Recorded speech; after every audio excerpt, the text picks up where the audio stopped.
Дерме оқушылар, сабағымыздың тақырыбы мен және қоғам.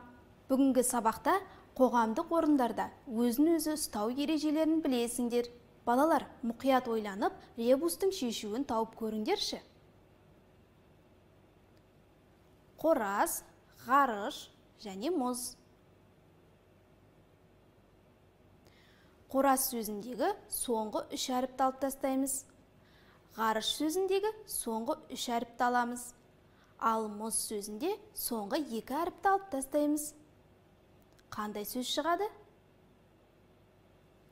Дұрыс айтасыңдар. Қоғам сөзі шықты. Қоғам мүддесі мен мақсаты бір адамдардың бірлестігі. Адам дүниеге келгеннен бастап белгілі бір қоғамда өмір сүреді. Біз қоғамның бір бөлшегіміз. Адам өмірінде отбасы, мектептегі сыныбы, достары, туысқандары маңызды орын алады. Адам көпшілік ортада өзін қалай ұстауы керек деген сұрақ әр азаматты әрқашан толғандырады. Сендер бұл сұраққа қалай жауап бересіңдер? Адамдар көп жиналатын орындарда, мысалы саябақ, театр, кинотеатр, мұражай, кітапхана және қоғамдық көліктерде өзін-өзі ұстау ережесін құрастырып көрейік. Кітапханаға барған кезде оқырман өзінің құқығы мен міндеттерін білгені жөн. Кітапханада ақпарат қызметінің негізгі түрлерін тегін пайдалануға және ақпарат көздерін іздестіру мен таңдауда кітапхана қызметкерлерінен кеңес алуға құқылы. Ал енді оқырманның негізгі міндеттеріне тоқталайық.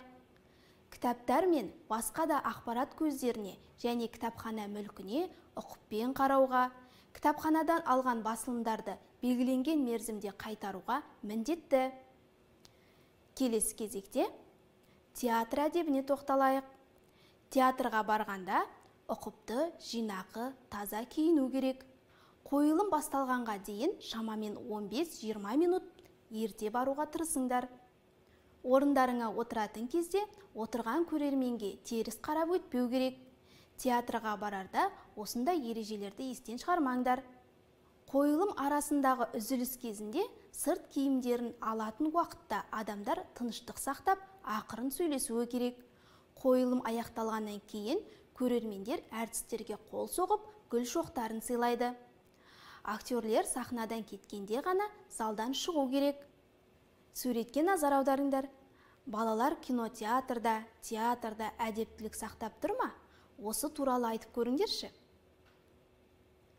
Сұраққа дұрыс жауап бердіңдер деген ойдамын. Қойылым кезінде ұялы телефонмен сөйлесуге, тіпті сыбырласуға да болмайды. Көрермендер залында тамақ жеу әбестік. Келесі, қоғамдық көліктерде жиі жүресіңдер ме? Жол жүргенде адамдар өздерін қалай ұстайды? Еске түсіріңдерші.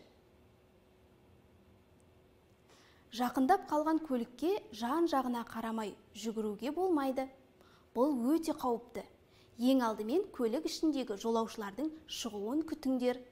Сонан соң асықпай өздерің кіресіңдер. Көлікке кіргенде бірден бос орынға отыруға асықпаңдар. Үлкендерді, балалы әйелдерді көрсеңдер, орын беріңдер.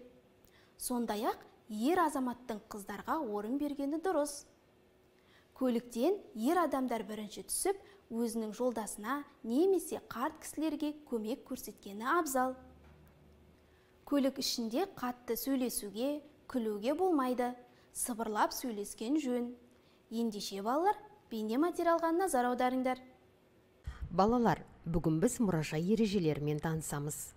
Мұражайға сыртқы киіммен немесе үлкен сөмкелермен, бас киіммен кіруге болмайды. Мұражайға билетсіз кіруге тыйым салынады. Қолға артық зат ұстап жүруге болмайды. Жәдігерлерді қолмен ұстауға тыйым салынады. Мұражайда телефонмен қатты сөйлесіп, басқа адамдарға кедергі жасамаңдар. Мұражай ішіне қоқыс тастауға және су немесе тамақ алып кіруге болмайды. Балалар, қоғамдық орында өздеріңді тәртіпті, байсал ұстаңдар. Бұл мәдениеттіліктің белгісі. Балалар, бейне материалдан мұражайдағы әдептілік ережесін білдіңдер. Сабағымызды жалғастырайық. Көшеде, қоғамдық орындарда бөгде адамдарға кедергі келтіруге болмайды. Мектепте, көшеде, қоғамдық орындарда өзіңді ұстай білу өте маңызды. Үлкендерге, қарт адамдарға, сонымен қатар мүмкіндігі шектеулі жандарға, бүлдіршіндерге қамқор болыңдар. Қоқыс тастамай, әдептілік сақтаңдар. Ендеше жағдаятты шешіп көрейік. Арман үйден асығыс шығып, аялдамаға жүгірді. Жолда келе жатып, қолындағы сусынын байқаусызда жолаушы қыздың үстіне төгіп алды. Балалар, енді сендерге сұрақ. Арманның орнында болсаңдар, не істер едіңдер? Ойланып көріңдерші. Дұрыс айтасыңдар, балалар. Қоғамдық көлікке асығып, жүгіріп кіруге болмайды. Арманның асығыстығы айналасындағы адамдарға ұнамауы мүмкін. Сондықтан Арманның жолаушы қыздан кешірім сұрап, қоғамдық көлікке асықпай кіргені дұрыс болады. Келесі, суретте қандай әдептілік ережесі сақталмаған? Ойланып көріңдерші. Суретте бала басқа адамның затын рұқсатсыз алып жатыр. Біреудің затын рұқсатсыз алмаңдар, әдепті болыңдар. Келесі тапсырма.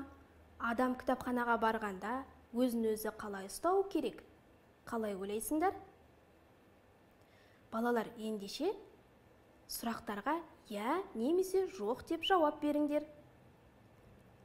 Кітапханада шу, музыка естіле ме?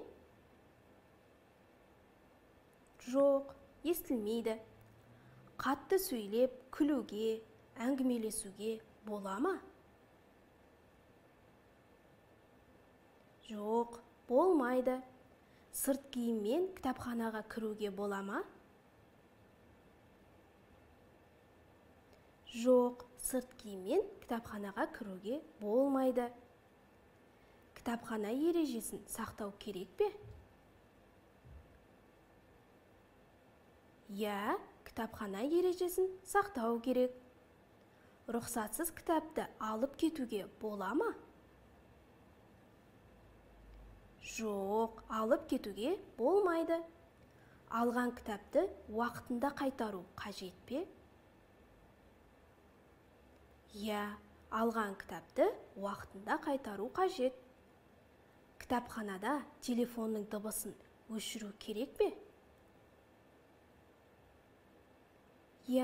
Кітапханада телефонның дыбысын өшіру керек. Балалар, кітапханаға барғанда кітапхана ережесін естен шығармаңдар. Келесі тапсырма. Балалар, үзіліс кезінде сендер мектеп асханасына барып тамақтанасыңдар. Солай ғой? Ол жердегі тәртіп ережелерін білесіңдер ме? Еске түсіріп өтейін. Ең алдымен қолды жуу керек. Асханаға сырт киіммен кіруге болмайды. Ол жерге кезекті сақтап кіру қажет. Шулауға, айғайлап сөйлеуге тыйым салынады. Асхананың ішкі бөлмелеріне кіруге болмайды. Ыдыстар мен жиһаздарға ұқыпты қараған жөн. Сонымен қатар асханада тазалық сақтап, тамақ ішкен үстелді жинап кету керек. Тамақтанып болғаннан кейін қолды жууды естен шығармаған жөн. Балалар, сабағымызды қорытындылайық. Бүгінгі сабақта қоғамдық орындарда өзін-өзі ұстау ережелерін білдіңдер. Сабағымыз осымен аяқталды. Сау болыңдар.